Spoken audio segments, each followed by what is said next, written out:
Lagyan natin siya ng cheese. Yan. Tayo ng cheese. Sino po mahilig sa cheese? Takpan lang natin, guys. And then, shake, shake, shake. Like this. Yan. Shake, shake, shake. Open. This is it. Morning! Yan. So, breakfast time. Ito ditong hotdog, fries, milk. So, hindi muna tayo nagkakape ngayon. Kailangan nating magpapalakas. Yan, inom tayo ng milk. Kasi nung last, napapansin nyo, naglalagas ang ating hair. Naglalagas ang ating hair. Pero, ngayon guys, okay na. Okay na. Thank you, Lord. Okay na po. Yan, so, hindi na ako nagpupuyat. Kayo dyan, okay magpupuyat para hindi kayo stress. Kailangan sapat sa tulog talaga. Lalo na yung mga content creator na nag-umpisa pa lang. So, huwag kayo masyadong magpapuyat sa kaka-edit ng inyong mga content. Papalakas tayo. Nakaka-stress guys. Kasi pag ganun mo, pag hila mo, tas ang daming buhok. Oh my God! Nakakakaba. Ganyan din daw yung ate ko. Kaso nga lang yung sa ate ko, sa supply naman. Pero napanood ko naman sa kay Doc Lisa, yung ni Dr. Willie Ong na normal lang daw pag sa Kasi nag-ano daw yung hormones ng babae pag katapos manganak. So, hindi ko masyadong pinipressure yung sarili ko kasi nakakatakot. Pag ganun mo ng buhok mo tapos ang dami mong, oh my God! Alam mo yung feeling mo para makakalbo ka na lang. Yan. Pero ngayon, pag ganun mo sa buhok ko, isa na lang. Unlike talaga nung last week. So, let's eat. Doon tayo, guys.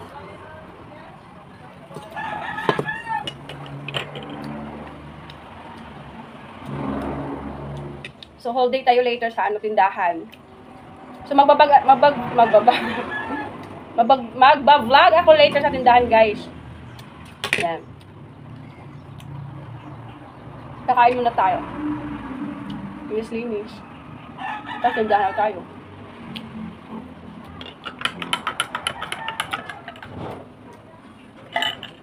Mag-milk na lang muna kayo. Mas maganda kasi pag milk.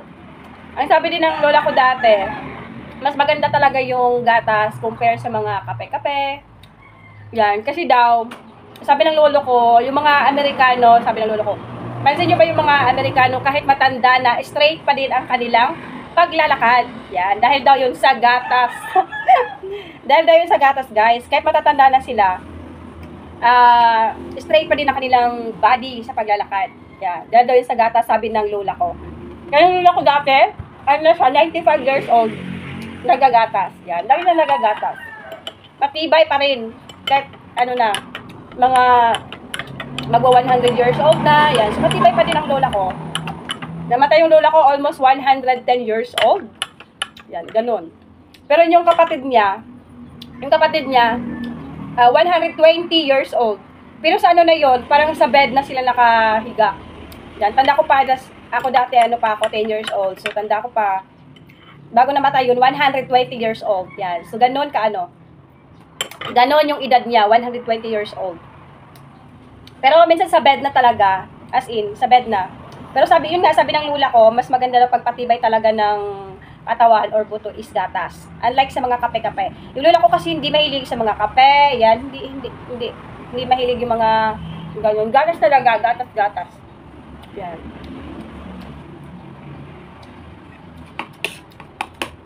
At saka minsan din guys, pag masyadong kape, sasakit ang ulo mo. Napansin ko din yun, pag lagi ako nagkakape, lalo na pag mga 3-in-1, minsan parang sumasakit ang ulo mo. Hindi naman sa pang Pero minsan may times talaga, pag laging nagkakape, hindi maiwasan. Lalo na pag coffee lover ka. Yan, to switch tayo sa gatas. Hindi naman ako as in lagi nagagatas, minsan lang din naman. Pero iwas na ako sa kape ngayon. Kasi pahirapan din ako pag matulog eh. Kaya gatas na lang muna.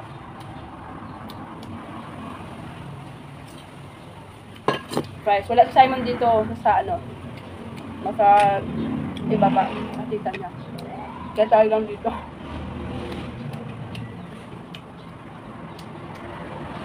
Yung kamay lang tayo kasi masarap kumain pag nagkakamay.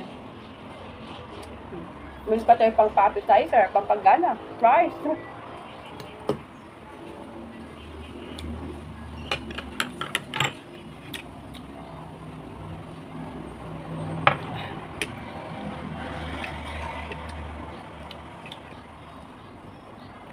Thank you so much sa mga new subscribers, new viewers. Thank you so much, guys. So, ngayon ay mag-road to 7K subscribers na tayo. Wow! Dati lang 100K subscribers, masaya na ako, guys. Kasi yung pinaka-requirements ni Lolo Whitey. 1,000 subscribers, masaya na ako nun. Pero ngayon, abot na tayo ng 7K subscribers. Thank you so much sa panonood, sa pag-share ng aking mga short videos. Yan. Kadalasan yung sinishare yung aking mga short videos. Siguro doon kayo natutuwa at nag-i-enjoy. Lalo-lalo na doon sa My Celos Dance. Wow, grabe! 97K sa viewers na siya. Tapos, 122 sharer. Oh my God. Tapos, ang subscribers naman doon is 540 subscribers. O diba, sa isang shorts pa lang, magwa 1K subscribers na. So, kayo guys, pag mga content creator, mga small YouTuber, kagaya ko, so, I suggest, pwede po kayong mag-YouTube Shorts. Yan. Kung mahilig po kayong sumayaw, yan. So, sumayaw kayo. Tapos, kung mahilig kayong kumanta, so, gawa po kayo ng YouTube Shorts. Yan. So, malaking tulong din yan. Kasi kadalasan yung mga tao ngayon, o mga viewers natin ngayon, nag-view din sila sa mga shorts. Kasi doon sila parang nag-i-enjoy, natutuwa. Kung baga, libangan na nila yung mga mapapanood nila, lalo-lalo na pagpagod sila, so nagpapahinga sila. So, kailangan nilang may mapapanood. So, gawa po kayo ng mga YouTube Shorts. Kung kayo po ay mahilig mag-TikTok, yan. So, kung meron po kayo YouTube channel, so dyan na po kayo mag-TikTok or gagawa ng YouTube Shorts sa inyong YouTube channel. Yan. Malaking tulong yan para makaka-gain ka ng mga subscribers, viewers, yan. Kasi yung kailangan natin, as a content creator, kailangan natin ng viewers. Siguro yung subscribers, hindi naman as in totally na kailangan natin yan, pero ayos din yan. Kasi para makakuha tayo ng mga silver play button, yan, yung mga ganon. Pero yung requirements lang ni Lolo Whitey, yan, 1K subscribers, yan. So, ang ano mo lang doon is yung, ang habol mo lang doon is yung viewers, yan. Watch hour, kung ikaw po ay nag-uumpisa pa lang. So, I suggest, gawa kayo ng mga YouTube Shorts kasi yun lang yung kadalasan or binu-views ng mga viewers natin. Kasi napapansin ko kasi guys, dati kasi hindi ako nag-YouTube Shorts.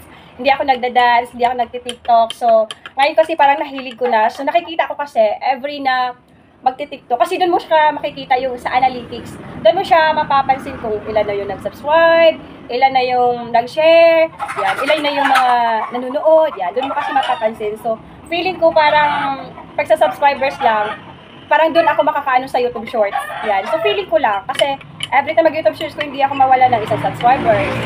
Makikita ko na lang yung YouTube Shorts ko, umabot siya ng 10K views.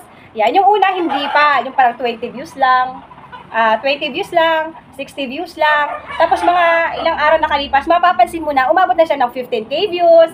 O diba, ang galing. Yan, so kayo guys, kung kayo pa ay nag-umpisa pa lang at hindi pa po kayo monetize, so upload lang po kayo ng upload. So one day, yung mga videos niyo, hindi nyo may malaya na magti-trending na din yan. Kahit, for example, kayo wala pa ganong manunood, yan, wala pang manonood, mga in the next month. So, makikita mo na lang yung views ng video mo, kumbaga, tumataas, yan. Tapos, good news pa yan pag may nagko-comment sa mga video nyo.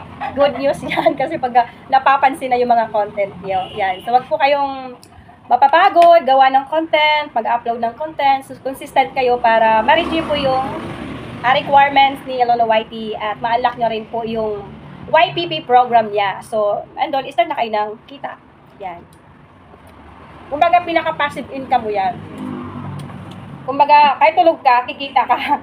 Lalo-lalo na pag may nanonood ng mga content nyo. So, make sure yung content nyo din na talagang, katingin nyo ito ay makakatulong for nakakasaya. Meron kasi for teaching, entertainment.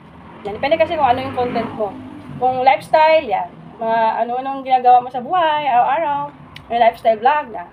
Ginagawa ko kasi daily lifestyle vlog. Yan. So, yung aking content. Daily lifestyle vlog.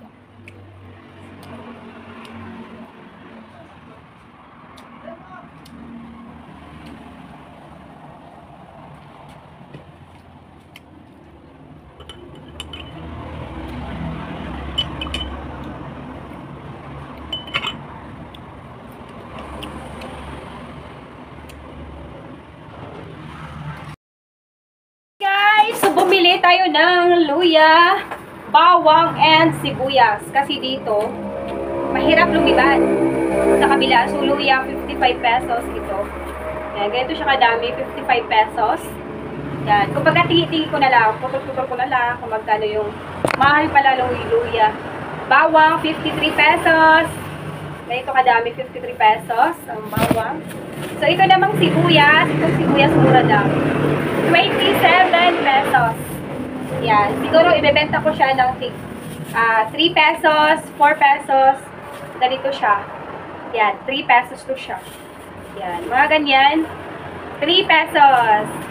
Yan. Meron tayong luya, bawang, sibuyas, asin. Yes. Complete na tayo, guys. Meron tayo ditong itlog. Ayun. Itlog, bawang, luya, sibuyas, asin. Yan, toyo, mantika, suka.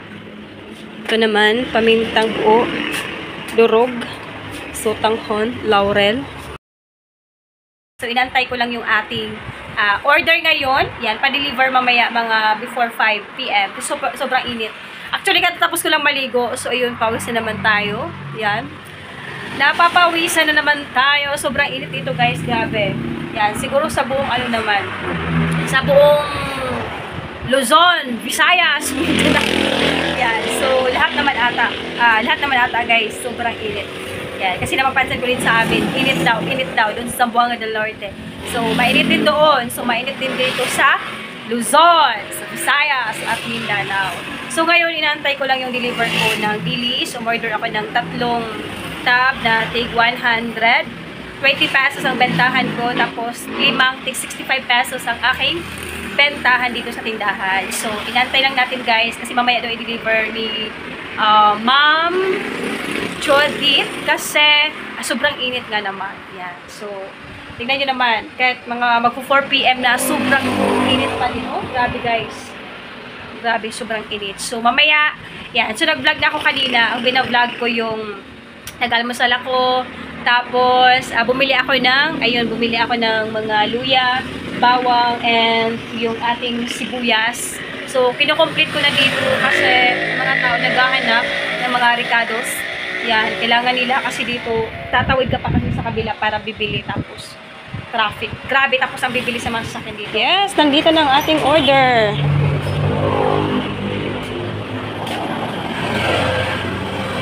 Hello po! Ayun, nag-deliver kayo? Oo nga. Ano po yung sa... Dilis! Dilis spicy pa. Yan, ma'am. Tikman niyo yan. Tapos meron din po ako yung lang siya. Lang kasi matamis ka. Ito yung free taste. Ano po yung pinaka-product? Bili ka lang ito nila. 65. 120. Kasi ito ang pinaka-65. Pagtikimin mo ate. Tingin ka. Tikim yan. Ako po nag-spicy. 18 po. Ano sa talong? Nasaan ang taste yan?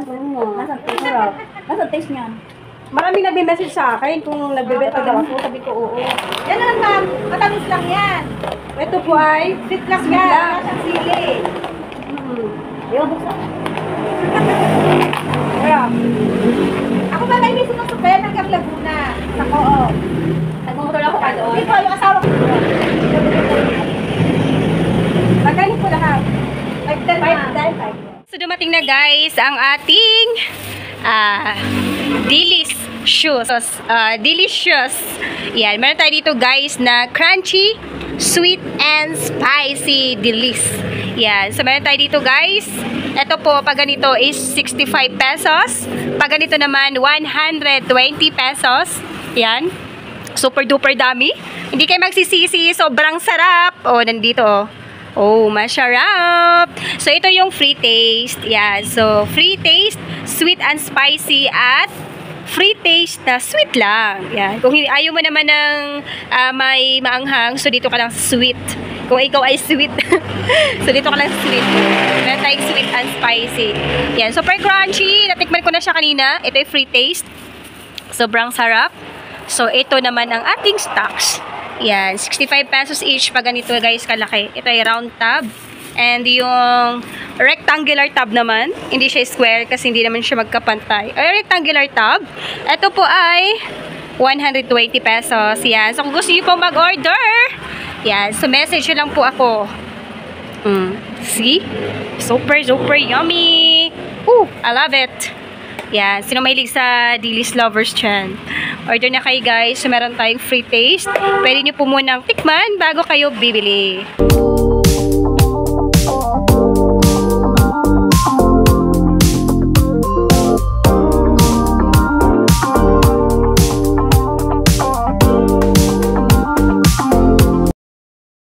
So, ang bitan ko po ay 120 pesos yung medyo malaking tub. Tapos yung round tub is 65 pesos.